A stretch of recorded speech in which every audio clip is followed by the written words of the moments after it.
Bonjour. Eh bien, je ne résiste pas au bonheur de vous partager le dernier livre de Martin Aylward. Avec cette petite phrase, où que vous soyez, qui que vous soyez, quel que soit que vous en espérez, la méditation peut vous emmener dans un voyage incroyablement transformateur, comme cela l'a été pour moi, nous dit-il. Alors j'ai très envie de vous dire aussi pour moi et pour des milliers de gens. Alors je vous avais partagé il y a quelques mois le premier livre de Martin qui était Ne te quitte pas, sur lequel je reviendrai sans aucun doute au cours de cet été. Et là, je voudrais juste vous partager, encore une fois, quelques pages de ce livre écrit de manière super fluide et parfois super rigolote. Alors, Martin nous dit que méditer, c'est une écologie mentale. C'est une manière de désencombrer son esprit des pensées inutiles ou toxiques.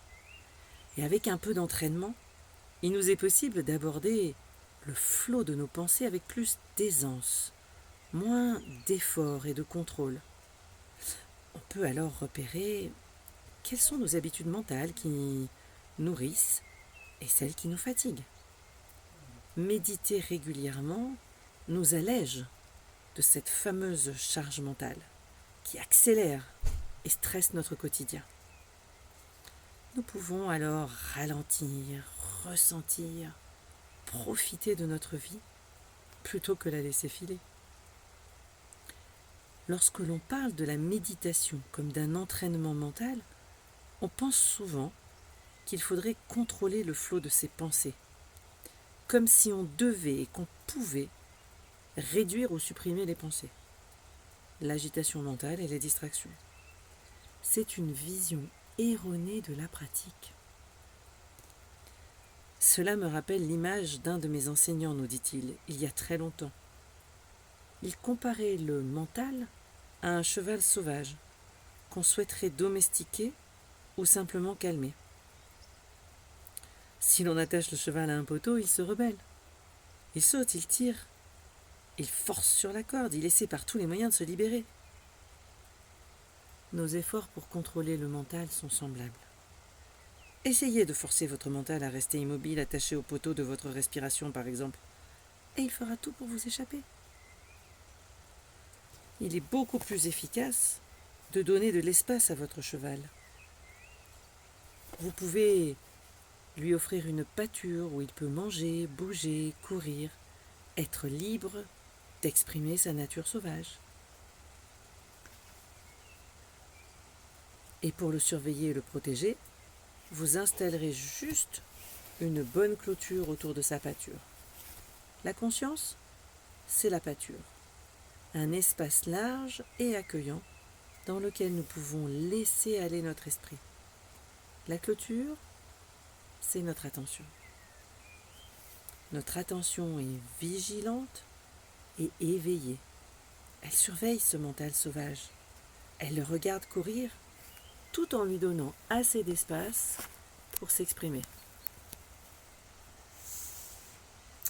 Comment serait votre méditation si vous arrêtiez d'essayer de contrôler votre mental et que vous le laissiez plutôt libre de s'exprimer?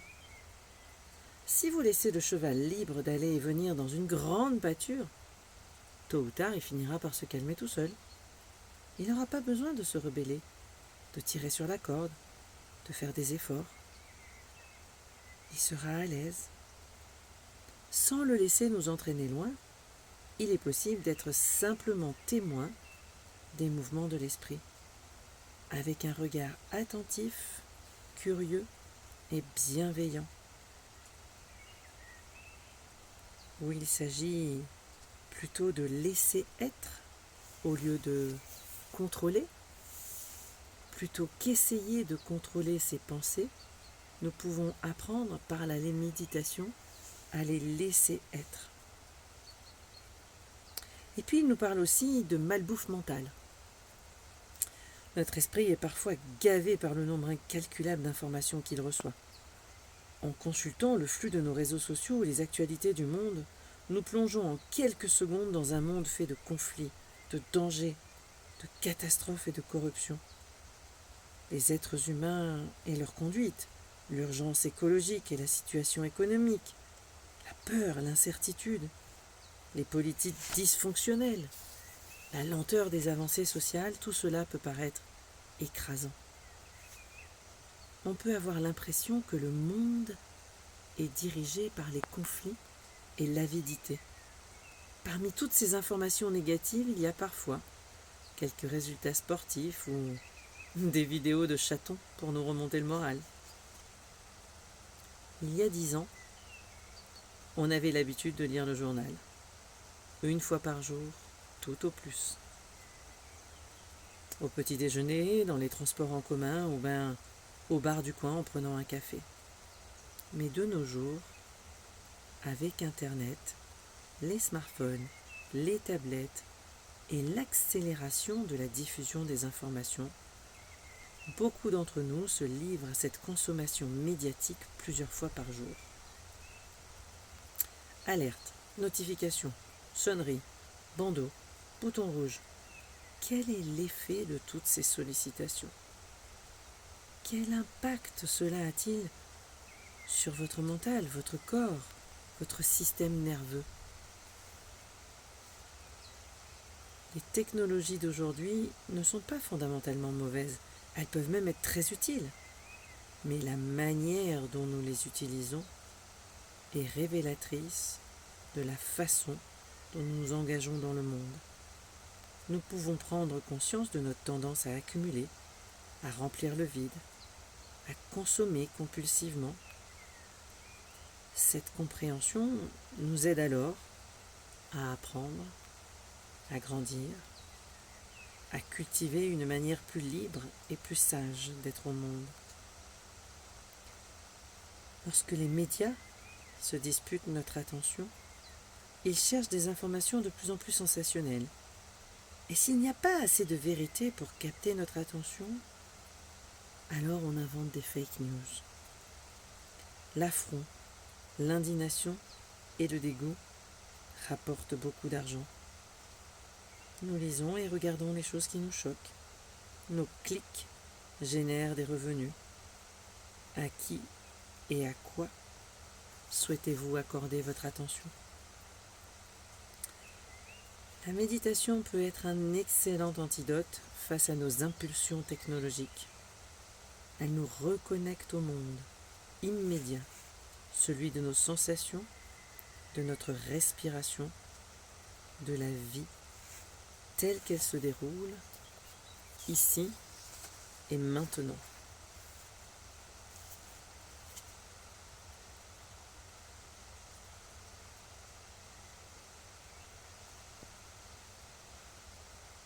Et le conseil qui va avec ces quelques pages que je viens de vous partager est que c'est bien ce que l'on nourrit qui grandit. C'est ce que l'on cultive qui pousse. La manière dont nous engageons dans le monde incroyable et formidable de la technologie a toute son importance. Ce que nous ingérons chaque jour en termes d'informations, de photos, de notifications, a une incidence directe sur notre corps et notre esprit. De la même manière que nous prenons soin de notre santé physique en veillant à la quantité et à la qualité de ce que nous mangeons, il peut être tout aussi important de prendre soin de notre santé mentale en veillant à la quantité et à la qualité des informations que nous consommons. Sinon, l'indigestion mentale nous guette. Voilà, j'espère que vous aussi, vous aurez plaisir à écouter les écrits de Martin et peut-être que vous aurez alors envie d'aller chercher en librairie ce livre qui donc Tout le monde peut méditer de Martin Aylward. Belle découverte et à très bientôt pour de nouvelles pages partagées.